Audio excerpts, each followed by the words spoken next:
प्रसिद्ध शिक्षा Shastri John Dewey ने कहा है, शिक्षा जीवन की तैयारी नहीं है, शिक्षा स्वयं ही जीवन है।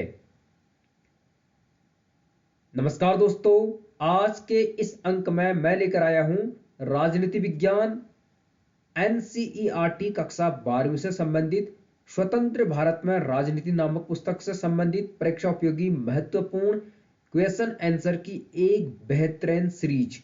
यदि आप एनसीईआरटी पुस्तकों से संबंधित सिविल सर्विसेज की तैयारी कर रहे हैं या आप राजनीति विज्ञान से लेक्चरर, सहायक अध्यापक अल्टी, यूजीसी नेट या असिस्टेंट प्रोफेसर के लिए तैयारी कर रहे हैं तो ये सत्र आपके लिए काफी इंपॉर्टेंट होने वाला है।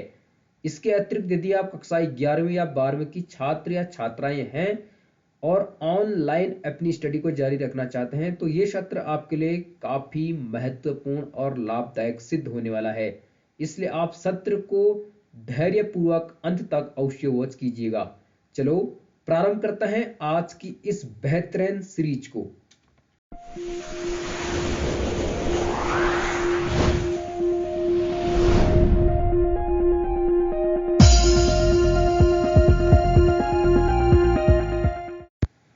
जैसे कि आप यहां पर देख पा रहे हैं, ट्रिस्ट विद डेस्टिनी यानी भाग्य वधु से चित प्रतीक्षित भेंट क्या है। यह पंडित जवाहरलाल नेहरू द्वारा दिया गया एक प्रसिद्ध भाषण था जिसमें उन्होंने 14-15 अगस्त 1947 की मध्य रात्रि को संविधान सभा के एक विशेष सत्र को संबोधित किया था। आप जानते हैं 14-15 अगस्त 1947 की मध्य रात्रि को भारत देश का धर्म के आधार पर विभाजन करके भारत और पाकिस्तान नाम के दो डोमिनियन स्टेट के रूप में विभाजन कर दिया गया था।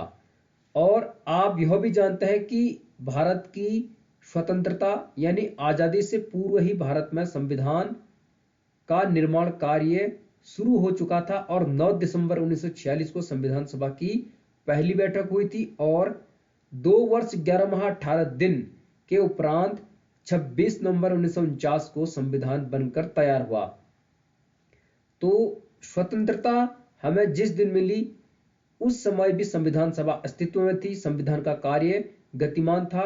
तो पंडित नेहरू ने उस रात्रि को संविधान सभा के एक विशेष सत्र को संबोधित किया था जिसे ट्रिस्ट विद डेस्टिनी या भाग्यवधु से चित प्रतीक्षित भेंट कहते हैं।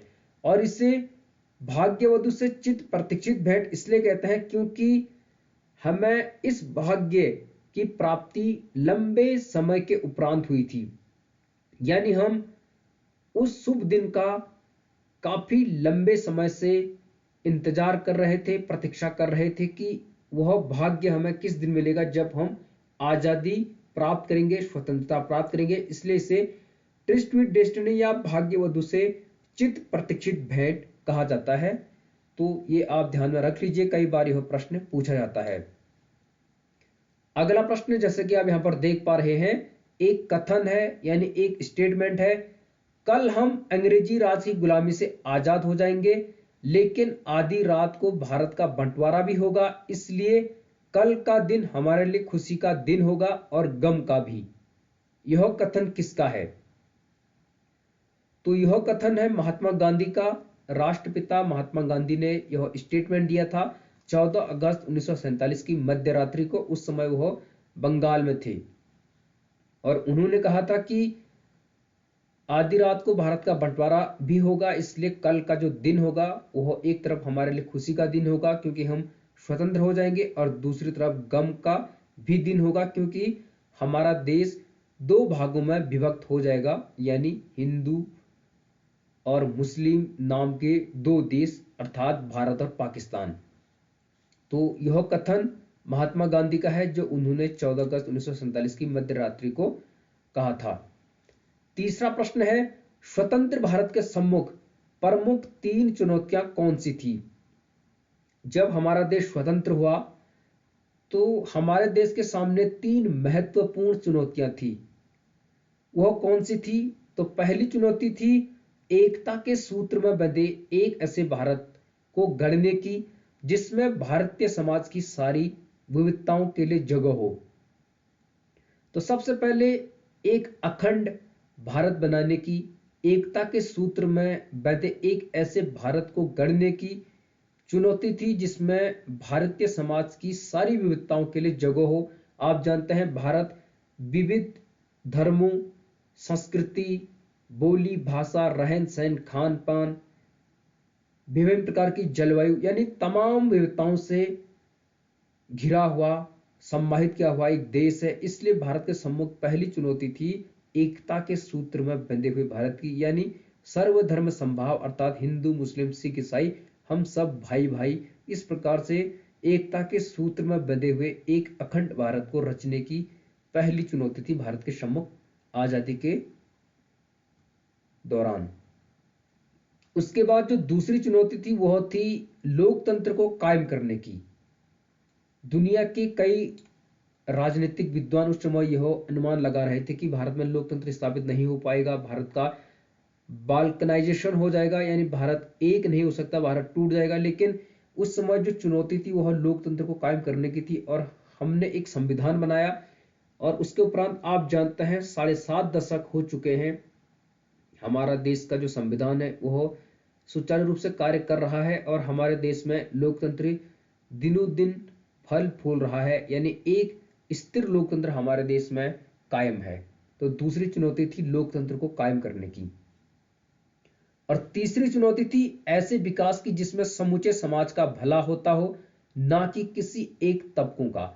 तो तीसरी जो चुनौती थी वह विकास की चुनौती थी, यानी उस समय गरीबी थी, बेरोजगारी थी, भूखमरी थी, अशिक्षा थी। कुल मिलाकर आर्थिक रूप से भारत बहुत कमजोर था क्योंकि एक गुलाम देश था, एक उपनिवेश देश था और औपनिवेशिक शासन से स्वतंत्र हुआ था। तो उस समय विकास की भी चुनौतियां थी। किस प्रकार की योजनाएं हम क्रिएट करेंगे, किस प्रकार से अपने देश का विकास होगा और समूचे समाज का भला हो, किसी खास तबके का भला ना हो, यानी सभी वर्गों का आर्थिक रूप से समान विकास हो, ऐसी चुनौती हमारे सामने थी। तो ये 3 चुनौतियां थी स्वतंत्र भारत के समक्ष। अगला प्रश्न है सीमांत गांधी किसे कहते हैं? तो सीमांत गांधी के नाम से जाने जाते हैं खान अब्दुल गफ्फार खान। यह पश्चिमोत्तर सीमा प्रांत के निर्विवाद एक गांधीवादी नेता थे ये, और इन्हें बाद में भारत रत्न से भी सम्मानित किया गया। तो खान अब्दुल गफ्फार खान सीमांत गांधी के नाम से जाने जाते हैं और ये द्विराष्ट्र सिद्धांत के विरुद्ध थे, यानी ये नहीं चाहते थे कि भारत का विभाजन हो। वर्ष 1951 में भारत की कुल आबादी में मुस्लिम आबादी कितनी थी? यह अगला प्रश्न है। तो इसका सही उत्तर है 12%। तो जब 1951 में जनगणना हुई और यह आकलन किया गया कि कुल आबादी में मुस्लिम आबादी कितनी है, तो उस समय 12% हमारे देश में मुस्लिम आबादी थी। ये आप ध्यान में रख लीजिए। अगला प्रश्न यहां पर है राष्ट्रपिता महात्मा गांधी की हत्या कब हुई थी? 30 जनवरी 1948 को एक अतिवादी जिनका नाम नाथूराम विनायक गोडसे था, इसके द्वारा गांधी जी की संध्याकालीन प्रार्थना सभा के समय गोली मारकर राष्ट्रपिता महात्मा गांधी की हत्या कर दी गई। तो एक हिंदूवादी अतिवादी नाथूराम विनायक गोडसे जिसका नाम था, उनके द्वारा गांधी जी की संध्याकालीन सभा में प्रार्थना के समय गोली मारकर गांधी जी की हत्या कर दी गई थी। तो ये आप ध्यान में रख लीजिए। अगला प्रश्न है आजादी के समय यानी 1947 में भारत में देसी रजवाड़ों की संख्या कितनी थी? तो इसका उत्तर है 565। एक ब्रिटिश इंडिया था और एक था रियासती भारत, यानी छोटे छोटे रियासतें भारत में हुआ करती थी जिन पर राजा शासन करते थे। राजाओं के अधीन वह छोटे छोटे रजवाड़े होते थे। तो आजादी के समय ब्रिटिश इंडिया के अलावा भारत में 565 देसी रियासतें थी या कहें देसी रजवाड़े थे। जैसे आप जानते हैं हैदराबाद, जम्मू कश्मीर, मणिपुर, जूनागढ़, इस प्रकार से कई सारे रजवाड़े थे। कुल मिलाकर 565 रजवाड़े थे। या उत्तराखंड की बात करें तो आप जानते हैं टिहरी गढ़वाल 1949 तक एक रजवाड़ा था, यानी राजाओं के अधीन था और वहां पर परमार वंश या जिसे पंवार वंश कहते हैं उनका शासन था। तो आज़ादी के समय हमारे देश में 565 देसी रजवाड़े थे या देसी रियासतें आप कह सकते हैं। अगला प्रश्न है, सबसे पहले किस देसी रियासत ने अपने राज्य को आजाद रखने की घोषणा की? तो जब भारत विभाजन की प्लानिंग हुई, भारत विभाजन के लिए योजना बनी, तो लॉर्ड माउंटबेटन योजना के तहत जब भारत का विभाजन हुआ, उसमें यह भी प्रावधान किया गया था कि कोई भारत में रह सकता है, कोई पाकिस्तान जा सकता है, या कोई देसी रियासत या देसी रजवाड़ा स्वतंत्र भी रह सकता है, यानी अपना अलग देश बना सकता है, अपना अलग राज्य बना सकता है। तो सबसे पहले वह कौन सी रियासत थी, कौन सा रजवाड़ा था जिसने अपने राज्य को आजाद यानी स्वतंत्र रखने की घोषणा की? इसका मतलब यह हुआ कि जिसने भारत में विलय होने या पाकिस्तान में विलय होने की मंजूरी नहीं दी, बल्कि स्वतंत्र या आजाद रहने का निर्णय लिया। तो यह था त्रावणकोर। त्रावणकोर के राजा ने सबसे पहले स्वतंत्र यानी आजाद रहने की घोषणा की थी। मैं यहाँ पर आपको त्रावणकोर दिखाता हूं, जो कि वर्तमान में केरल राज्य में है। आप यहाँ पर उसे देख सकते हैं। मैं यहाँ पर आपको दिखाने की कोशिश कर रहा हूं, जिससे आपके कॉन्सेप्ट यहाँ पर क्लियर हो जाएंगे। तो आप देखने की कोशिश कीजिए। यहाँ पर आप देख सकते हैं कि त्रावणकोर वर्तमान में केरल राज्य में पड़ता है, और उस समय ये कोशिश की गई कि जो त्रावणकोर का राजा था उसने यह निर्णय लिया कि हम स्वतंत्र रहेंगे, यानी हम ना तो भारत में विलय करेंगे और ना ही पाकिस्तान में, बल्कि एक स्वतंत्र देशी रियासत के रूप में हम रहेंगे। तो आप यहाँ पर देख सकते हैं त्रावणकोर, जो कि दक्षिण भारत का एक देशी रियासत उस समय था, और इसने यह निर्णय लिया कि हम एक अलग स्वतंत्र और आजाद के रूप में हम वहां पर रहेंगे। तो ये आप देख सकते हैं, अच्छे से आप यहाँ पर समझ पा रहे होंगे। तो ये केरल जो राज्य है उसमें पड़ता है, और उस समय एक स्वतंत्र देशी रियासत था, यानी देशी रजवाड़ा था। तो ये आप देख सकते हैं केरल वाला भाग। यहाँ पर आप श्रीलंका देख रहे हैं, समझ गए होंगे आप। अब हम आगे बढ़ते हैं और आपको और सारे डाउट्स आपके यहाँ पर क्लियर करने की कोशिश करेंगे। अगला प्रश्न यहाँ पर है, देसी रियासतों यानी रजवाड़ों को भारतीय संघ में विलय कराने में किसने महत्वपूर्ण भूमिका निभाई थी? तो इसका उत्तर है सरदार वल्लभ भाई पटेल। तो वर्तमान का जो अखंड भारत है, भारत को एकता के सूत्र में बांधने का जो कार्य किया वह किया सरदार वल्लभ भाई पटेल ने। इन्हें भारत का बिस्मार्क कहा जाता है, इन्हें भारत का लौह पुरुष कहा जाता है, और ये भारत के पहले गृह मंत्री और पहले उप प्रधानमंत्री भी थे। तो देसी रियासतों, देसी रजवाड़ों को भारतीय संघ में विलय करने का जो कार्य किया, जिसने महत्वपूर्ण भूमिका निभाई, वह थे सरदार वल्लभ भाई पटेल।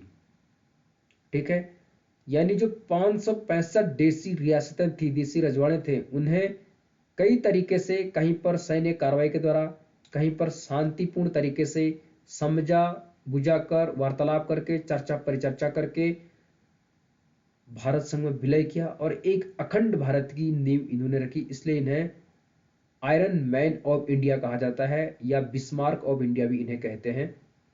तो ये आप ध्यान में रख लीजिए। अगला प्रश्न है यहाँ पर, अधिकतर देसी रियासतों रजवाड़ों के शासकों ने भारतीय संघ में अपने विलय के एक सहमति पत्र पर हस्ताक्षर किए। इस सहमति पत्र को क्या कहा गया?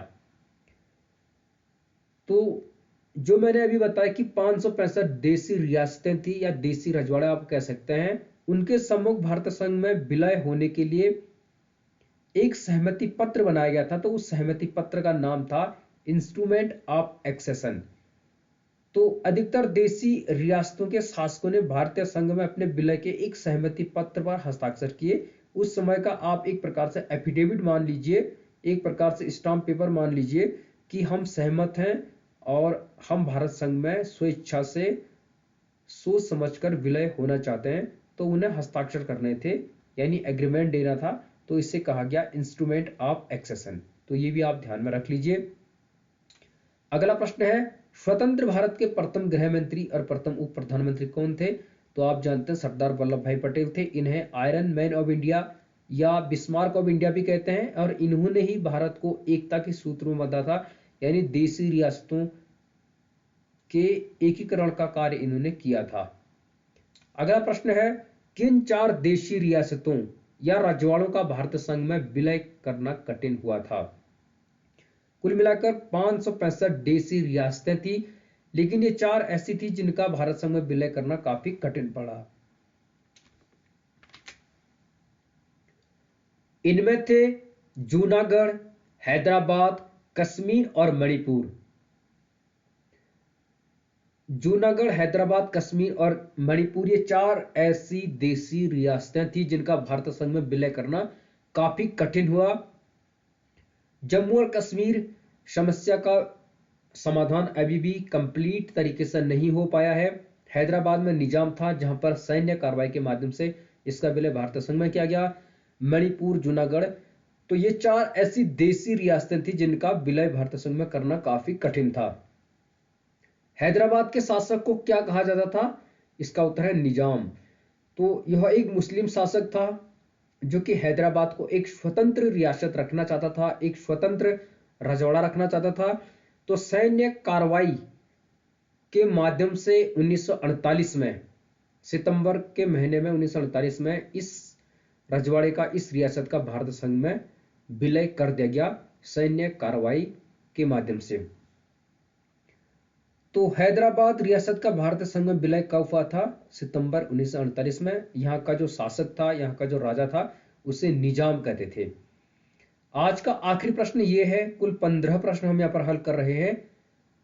प्रश्न है, रजाकार किसे कहा जाता था? उस समय एक रजाकार हुआ करते थे। तो रजाकार होते क्या थे, ये आप यहां पर समझ लीजिए।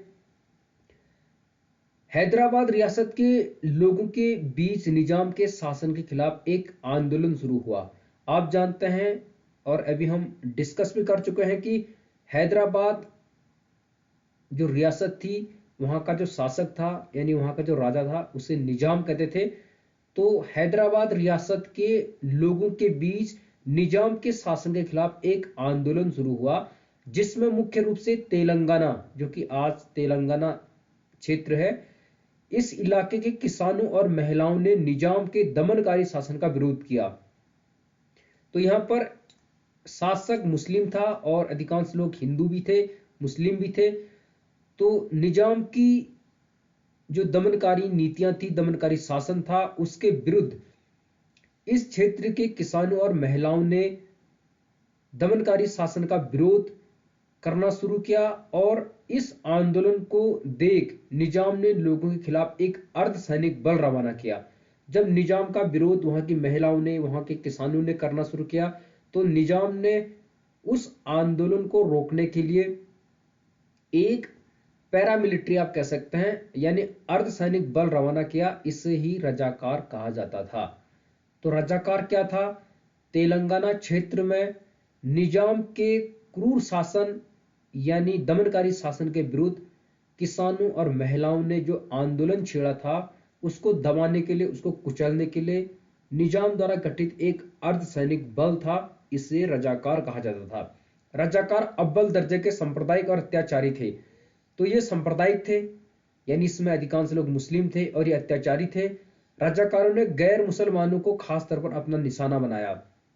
गैर मुसलमान यानी जो मुसलमान नहीं थे, जैसे हिंदू थे, यानी मुस्लिम धर्म को छोड़कर अन्य धर्मों के लोगों को इसने खास तौर पर अपना निशाना बनाया, स्पेशली हिंदू को बनाया, और लूटपाट मचाई। इसके अलावा हत्या तथा बलात्कार पर ये उतारू हो गई। तो रजाकार एक प्रकार से एक सांप्रदायिक और अत्याचारी गुट था, एक अर्धसैनिक बल था जो कि निजाम ने गठित किया था किसानों और महिलाओं के अगेंस्ट। निजाम ने जो दमनकारी शासन चलाया था उसके बचाव के लिए, यानी वहां के किसानों, वहां की महिलाओं ने निजाम के खिलाफ जो आंदोलन छेड़ा था, उसको दबाने के लिए रजाकार गठित किया गया था। तो ये 15 स्पेशल महत्वपूर्ण प्रश्न थे जो हमने यहाँ पर डिस्कस किए। यदि आपको अच्छे लगे तो वीडियो आप लाइक कर लीजिए, एक कमेंट अवश्य कीजिएगा, और चैनल यदि सब्सक्राइब नहीं किया है तो कर लीजिएगा। आपका बहुत बहुत धन्यवाद। All the best, good luck.